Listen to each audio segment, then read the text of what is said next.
Okay, we don't know the answer to all those questions, but we can break it down into its components and think this through in a very logical manner. Let's start with the oil as it leaves the wellhead down at the bottom of the Gulf of Mexico.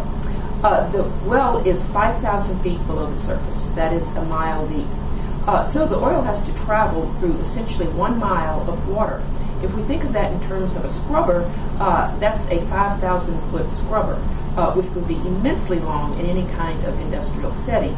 So during that travel that journey from the bottom of the Gulf to the surface of the water, a number of, particularly the smaller molecular weight hydrocarbons, are stripped out. They're not very water soluble, but think how much water is there. So by the time it gets to the surface, some of the volatiles and some of the smaller molecular weight hydrocarbons have been dissolved into the water.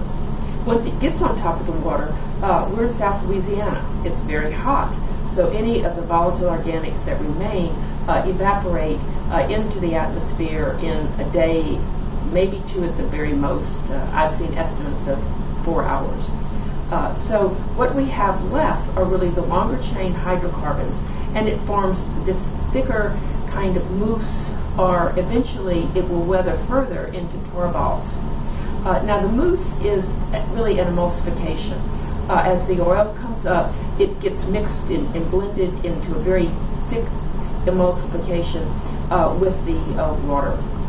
So the methane that comes off will form hydrates, and there are some theories that there's some methane hydrates that were formed and are still in the Gulf waters.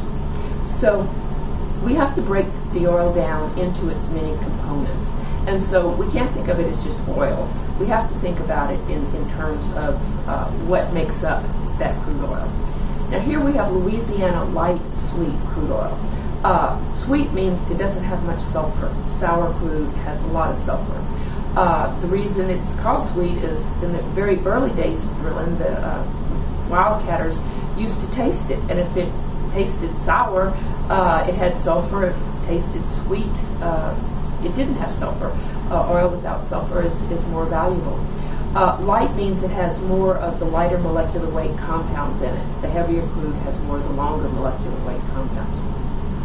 So as we go through this, there are those who estimate that the amount of natural gas that's being given off, the methane and up to butane, and the volatiles comprise 40, and I've even seen estimates as high as 50% of the total volume of the oil. So the amount of oil that leaves the ground at that leak is substantially reduced in a very short time just because of the volatilization principle.